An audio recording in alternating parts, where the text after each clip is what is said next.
If you work for the Catholic Church and want to avoid burnout, overcome team dysfunctions, and put more souls in the pews, we're here to help. I'm Ty Hua, here with my co-host John Kahns, and we're providing leadership development for Catholic ministry professionals. Every week, you can expect engaging discussions, expert interviews, and actionable advice to help you move Jesus' mission forward in your parish. Today, we're discussing 4 new roles that could transform your parish. John, how we doing, my friend? Oh man, I am on top of the world. I can't think of one person who shouldn't want to be me. Oh, that's great news. The sun is shining. We had tornadoes yesterday and our house didn't blow away. So yeah, I'd say today's pretty good. I saw Northwest Iowa got hit pretty hard, so prayers up We to got we got Northwest lit up. Iowa. We got There's, lit up. I think I saw Napa and Sioux Center got hit. No, excuse me. They had a fire the morning of, and Jeez. then there was a couple of farms in Sioux County that got hit pretty hard. hmm No injuries. I don't know if any animals were hurt, but man, Yeah, and it was kind of a weird situation. It's the first time we really had a big storm that could have, and yeah, it did do some damage. And certainly our prayers are out there for all those people. But trying to get our kids in the basement quickly without scaring them, and also just yeah, it was just kind of the first time I felt very much like the dad. Like I just got to manage this, and there's nothing I could do about it. But it was good. Everything turned out okay for us, and so we feel blessed. We feel happy. Things are good today. yeah, I'm gonna tell you, as you can probably hear in my voice, I'm a little under the weather, so I'm gonna try to be as quick as I can with the mute button if I have to cough. So I apologize in advance if you get a in your ear from time to time. Give them the full experience. Try to slurp your coffee too if you have to take a drink. Oh, I will. Awesome. Well, let's dive in today. As you said, we're going to talk about 4 new roles that could transform our parishes, and I really want to talk about this because one thing that seems to become it seems to be clear as we're entering into this new decade of the church, the 2020s, um, it is that there's a desire to do things new, right? That God is doing a new thing here, and we want to be open to it, want to receive. I think some of the ways we need to do that is to rethink the way we're approaching our parishes and some of the ways we do ministry, ultimately to look at our human capital, to look at the people who work in our parishes, and to think very intentionally about what role can help us to move the mission forward in the most practical way, in the most efficient way, and in the most impactful way. And so I want to just walk through about 4 different roles that I think could just be high impact roles. And the first of those, something that I think speaks directly into frustrations we hear over and over again in the podcast, and that would be to have some form of a chief operations officer. So I think one of the great things about having a chief operations officer, and I know it feels very much like a secular role, but it plays a really practical role in advancing the mission of a company, of an institution, of an organization. And of course, our churches, yes, they are chiefly spiritual work, a spiritual reality, but they are also a very physical and real reality. They are also an actual corporation that operates in the world. So to have a chief operations officer is going to be very important in building accountability towards accomplishing the goals of the church, towards accomplishing the goals and vision and mission of the church. It's just very chief role in that as well. That doesn't mean that you have to hire someone that's not also a disciple, right? You don't have to choose one or the other. You're looking for someone who has these real world leadership skills that they can use in the parish, and also understands evangelization and discipleship, and has that heart for following the Lord. So you're looking for both, and not either or. And I think sometimes when we say a more secular role title like this, people think, well, we need disciples. Yes, and disciples who can function at a high level. So if we're to look at this in this way, the pastor kind of operates as the CEO, right? They're going to establish the vision. They're going to like put that North Star in front of us that we're chasing after. It's the COO, the chief operations officer, then that keeps the team on mission and on vision. And so this is a rule that works really closely with the pastor. They need to understand the pastor's priorities so that they can actually represent the pastor at meetings. And this this is going to be something that in and of itself is going to solve a lot of issues that our pastors run into, a lot of frustrations that our pastors feel, a lot of burnout that our pastors feel, which is they're asked to be at everything.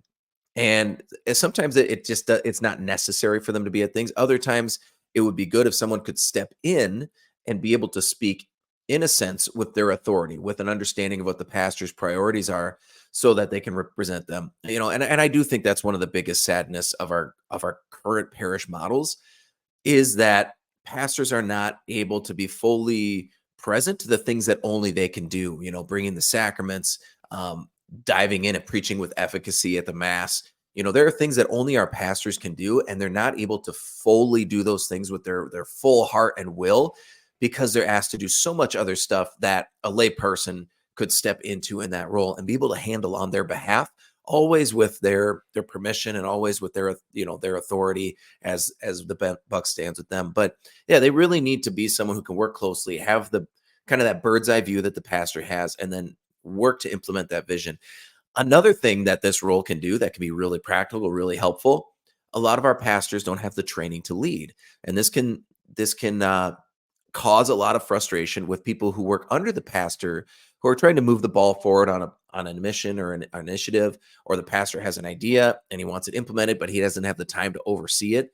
This person can step in and really keep the ball rolling, hold that accountability, even deal with those uncomfortable conversations and conflicts. They can be in the room with the pastor to handle some of those conversations if someone needs to be reprimanded, for hiring and firing, so that the pastor doesn't feel like they're on an island all by themselves trying to do these high level, high stress decision making and implementation. And I think a really simple, potentially a really simple example of this is the pastor maybe would tell like a music coordinator, "Hey, I want to do a musician meeting, some kind of training on the feast of Saint Cecilia." Right? Saint Cecilia is the patron saint of musicians. So the music coordinator hears this, but they don't really want to do it, so they just kind of wait for the pastor to bring it up again, or really push it, or become involved in making it happen, rather than taking the initiative to do it. And so there's a couple things that might be happening here. One, um, the pastor might just be assuming that the coordinator is going to do it, but doesn't have the time to enforce it. A chief operations officer can step in and say, "Okay, pastor, I see this is an important initiative for you. I'm going to follow up. I'm going to make sure they're doing it." The other side of that is, in that follow up, they might have the conversation where the music coordinator wasn't comfortable telling the pastor, "Hey, this is not a good fit in the rhythm of what we're trying to do. We've got all these other things going on. There's whatever liturgical function we might have, and it's just not gonna happen. Like it just can't practically happen." Then the chief operations officer, they build that bridge where they can actually go to bat for the other employees and help the pastor to understand and bridge that gap. Where sometimes there's communication breakdowns, leadership style breakdowns, this becomes like a real bridge to help the machine run more smoothly, to help the parish run more smoothly. And so, yeah, whenever the pastors aren't comfortable with conflict, or another team member is not comfortable with conflict, this is someone that can wade into these issues, and they can lead very intentionally toward solutions. So, you have any thoughts on that, Ty? Well, I just think from the perspective of, having titles, and you mentioned it does sound very secular, it's needed, right? We just go back to doing a new thing. If we keep doing what we've been doing, we're going to keep getting what we've been getting, or dare I say, we're going to keep trending towards what we don't want to happen. So I love this idea of maybe giving the title of COO or CEO or CFO is secular, but I think the most important part of that is just identifying the roles that each member in the parish has. And then you no longer have to worry about, is it going to get done, because John is in charge of, the music ministry, or Steve is in charge of the ministry of welcoming people, right? So whatever it could be, the chief welcoming officer. I don't know. It sounds dumb, but the point is, you're now detailing out what needs to be done in their role, in that capacity of whatever it is. I mean, you look at the disciples, like you said. The kickback is going to be, well, we need disciples. We don't need titles, and we don't need all these different roles. Well, Jesus was very smart. The reason he picked the people that he picked is because they had strengths and skills to do certain things, right? You look at Matthew; he was a tax collector, so he's really good at keeping account. Judas, I mean, he's a baptized brother. He screwed up in the end, but he was tasked with the money, right? Being I don't know if he was a salesperson or what he was. It would make sense that he was a salesperson, but um, there were specific roles that they were picked to do, or excuse me, specific skills that they had that Jesus picked them for.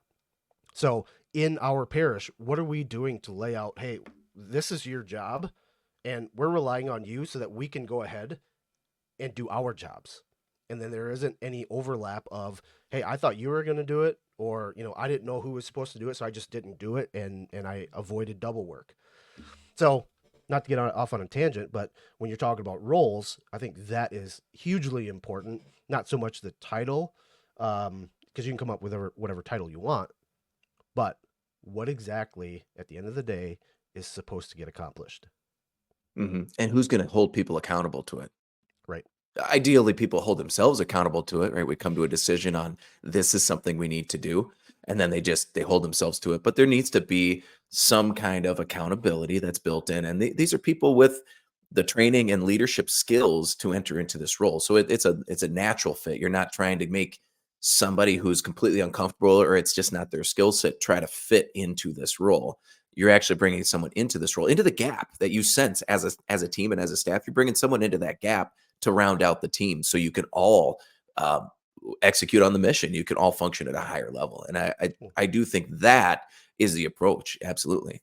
Yeah, you dropped a couple of buzzwords: execution and accountability. I mean, that's what we talked about during the four disciplines of execution segments, right?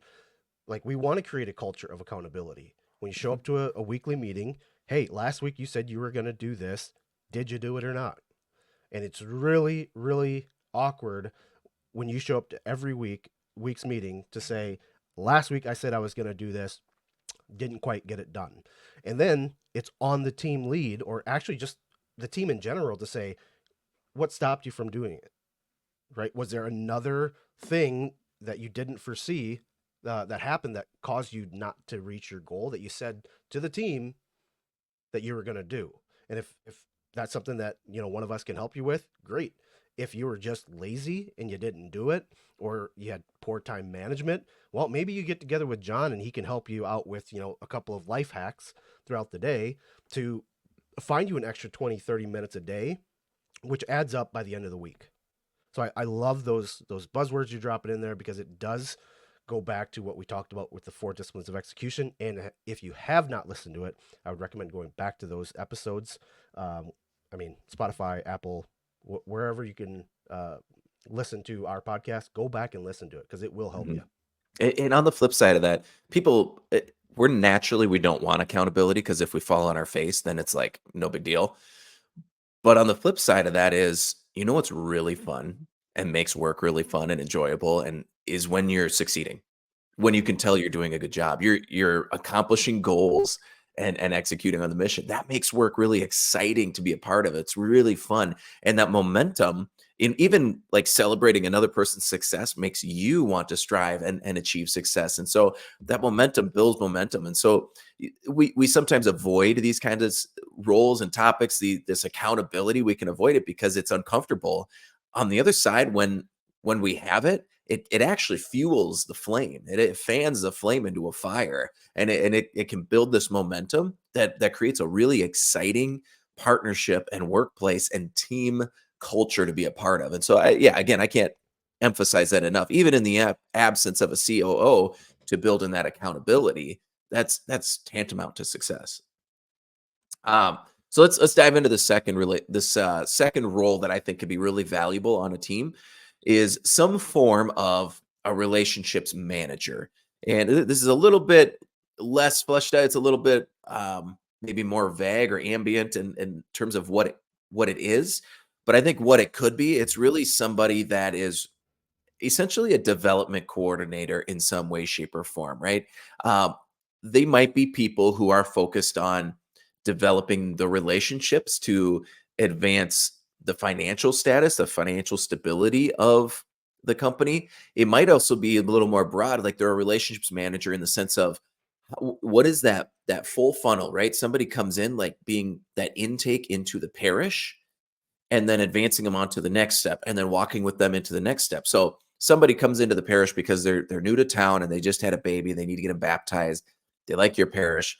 This person is going to be very intentional about meeting with them, welcoming them to the parish, assessing where they're at on the spiritual journey, and inviting them to the next step. And I kind of think about our episode with Hector Batista, who is the in the formation office at the Diocese of Sioux Falls. He is someone who says that's really what he does, is he basically takes people out to coffee, assesses their skills, and says, okay, where does the church need you, or what are you looking for, and how can the church serve you? That's really this idea of meeting them where they're at, and then calling them forward, equipping and calling them forward. And I think that's kind of the overall kind of goal of this relationships manager. And that, again, that might come with some other things, like we need you to make us more financially stable, and so that's the focus for now. Or it might be, well, actually, we would our numbers are dwindling, or we're changing from a parish that has mainly blue hairs, and now we've got a lot of more young adults, and we need to kind of walk and build the formation programming. We need to build the offerings so that it reflects the fact that our age is trending downward, or reflecting the fact that our average age is trending upward. And what does that look like? So this is a key person that can really help. And that's, again, whether it's new parishioners, it's RCIA, you want to focus on baptisms, families of the recently deceased. There's going to be key moments where they're going to recognize we need to build up the ministry and build relationships in this area so that real ministry can happen, life-changing ministry can happen. And so that's just kind of the baseline idea. And I don't know if that sparks anything for you, Ty, in terms of what this role could be, or any thoughts on that. Well, I just think there has to be some type of outreach in terms of the newbies, like you said, new parishioners, RCIA, baptisms. Um, that's where we're missing people, right? People are being drawn to the church via the Holy Spirit, and they show up to a parish that is dead. I mean, lukewarm at best, and there's nobody there to point them in the direction of, like, here's what you're pining for in your walk with Jesus. We just don't have it. So uh, here's been my experience, because I've moved a couple of times, where you fill out the new parishioner application, and you get a call from maybe the father or maybe the deacon or the office manager, and that's it. Right? You show up to mass, and I that's it. I had signed up for a parish when I was in the Chicago area, and all we got was a folder that basically said, "This is how you can give us money." That was it. It wasn't even like forms to sign up for ministries. It was a letter from the pastor saying, "Hey, our expectation is that you'll give at least the amount that's equal to your first hour of pay for the week, Right. and this is how you can give." That was it. And I just thought, I do believe in tithing. I was going to give anyway, but this is lame. It just was so lame and disappointing. Yeah, I know that and maybe I'm just speaking to the minority, and I don't know if it is the majority of parishes that do that. But when I join a church, I want to be able to nourish my soul. I want to be able to continue my path towards Jesus, and this idea of sainthood. Well, when all I'm doing is filling out a form that has my family's information, where we live, and that's it, man, that parish is dead to me, right? Mhm. Um, in regards to how am I going to grow? Because now I'm back to where I began, with not having any resources, not having anybody to talk to or disciple with. The whole saying of, you need to be discipled and you need to be discipling. Well, who is that for me? When I go into the church, who, as the relationship manager, can you point me toward to say, hey, your personality, your skill set, where you're at in your faith journey, I think you would do really well with speaking to John Doe, or Mary Ann. It doesn't matter who, but point me in that direction and try to connect me. I just think we miss that aspect of ministry in today's parish life. And I do too. I did kind of the phrase that popped in my head was a ministry to the gaps as you were saying that. Because even if you have like a warm, welcoming parish, there's still these natural gaps that seem to happen in the majority of parishes where you have baptism and then there's nothing real formal after that. So this relationships manager, you start looking at that gap between baptism and first communion, which traditionally would just, put them in religious ed or some kind of family formation. But think about, well, maybe there's actually something we can do, like, they're going to meet with father before the baptism, or whoever's in charge of the baptism prep. But then after that, they just kind of get dropped off a cliff and there's nothing. So this relationships manager can look at, well, maybe we need to have the Rosary Club make them rosaries. And we're just going to say, hey, there's a baptism. We want, send them a rosary in the next month, you know, or it's there's always there's always the ethels of the parish, like the good ethels that they're always praying for people and they'd love to send cards to babies. They just think that would be great. Or you're just going to say, hey, actually, we're going to build a new program and it meets once a month for the next 6 months after the baptism. So it's a little more natural kind of introduction into, okay, you got your baby baptized. Now we're going to live in the church. And okay, are you showing up to mass? No. Okay, well, let's talk about that a little bit and just facilitate a little deeper conversation following them actually getting the carrot that was dangled in front of them. And then the same thing after first communion, it's whatever gap it is until confirmation. So we're going to focus on what is this time need to be so that we're actually very intentionally reaching out to people so they don't just drop off a cliff and do nothing in the church and then stop going to mass because there's no there's no immediate goal that they're trying to accomplish and there's no check they're trying to mark off on their checkbox of church patches that they're trying to earn. It's just I think that's a real ministry to the gaps. And then you got these other areas too where there's a funeral and then after the funeral maybe there's nothing. So these natural gaps that happen in the life of an average parishioner, that what can we build and what relationships can we plug in? Who can I talk to that can become a part of this ministry and thinking about it a little differently? So I think that would bring a lot of value, a lot of impact into the individual's experience of the church lived out in their community.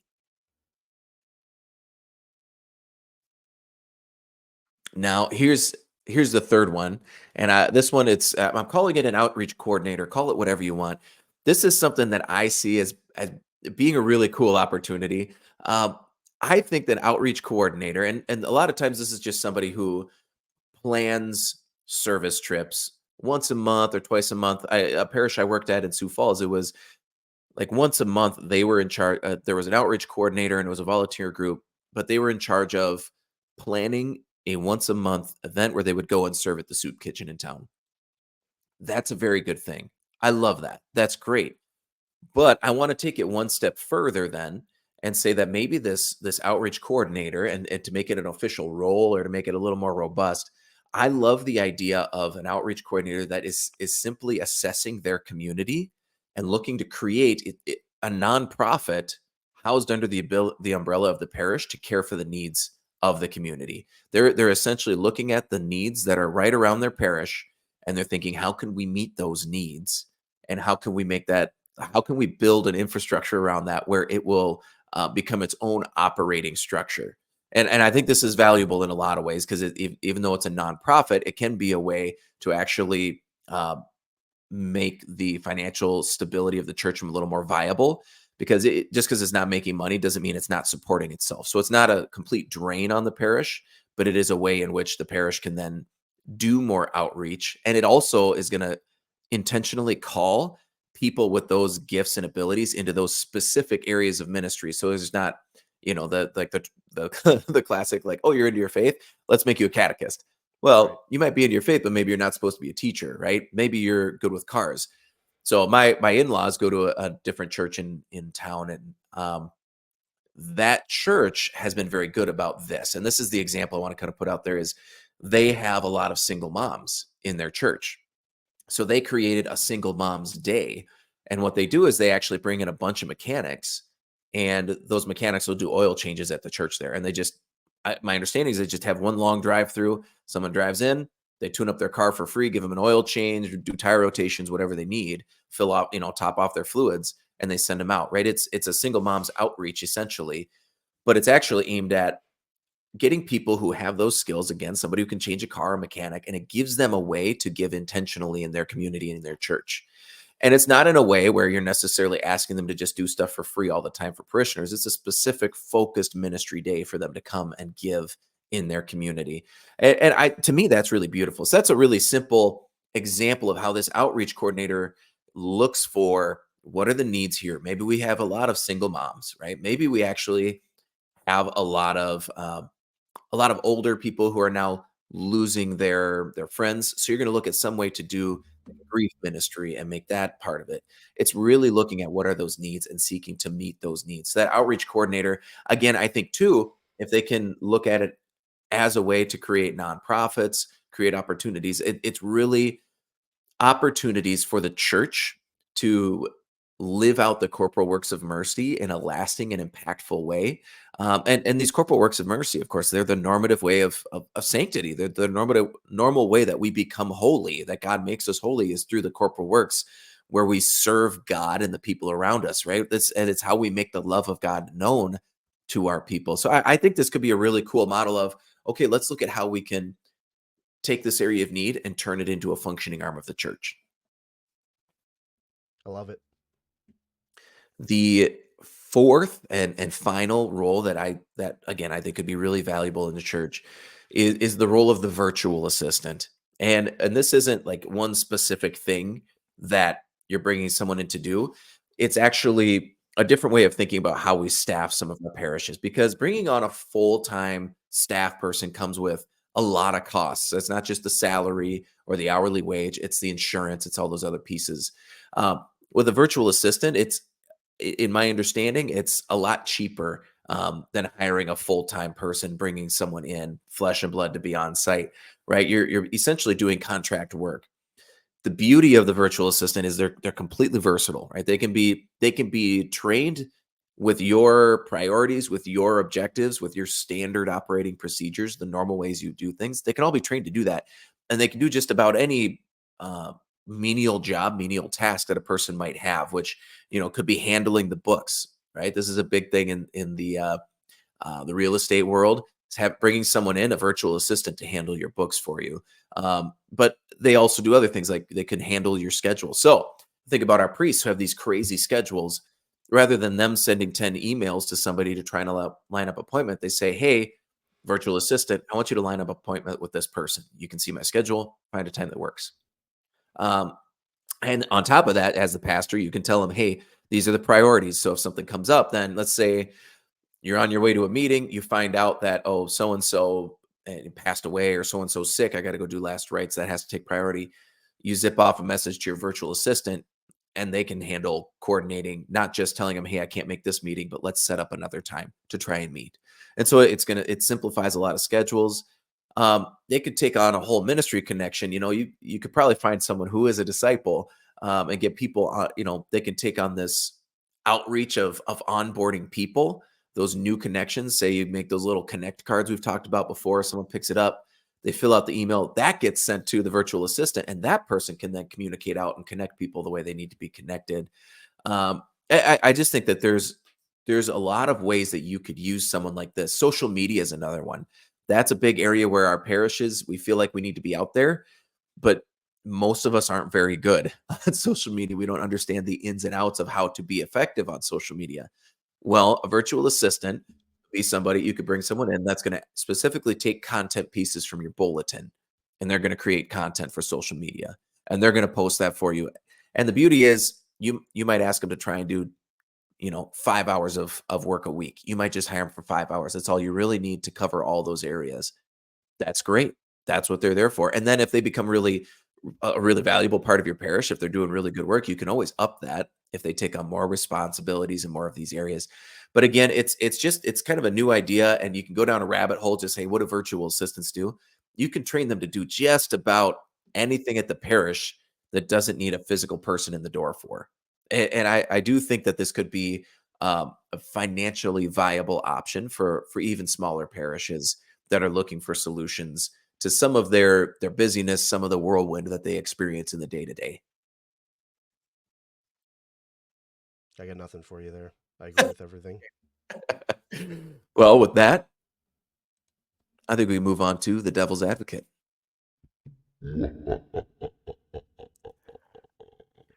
Dun dun.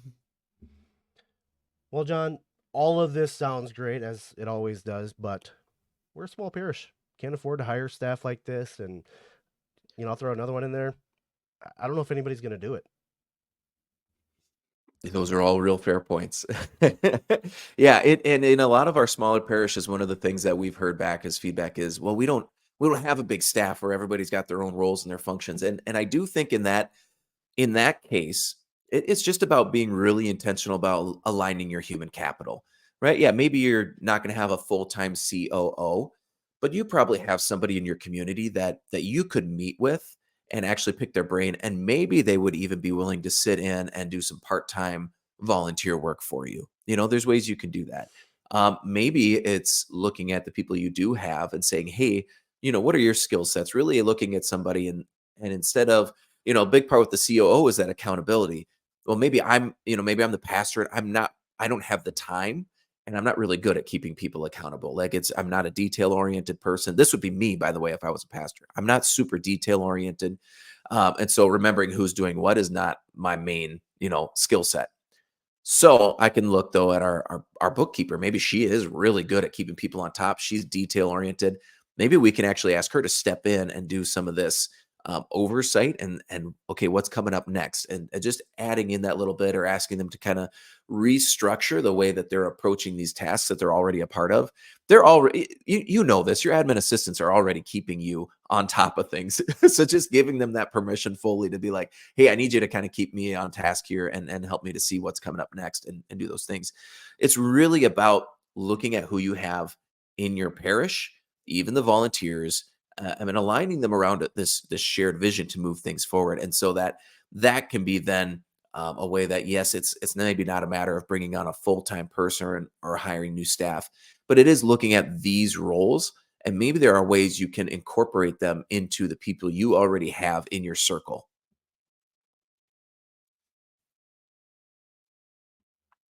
And as always, we never want to leave you without something you could take action on today.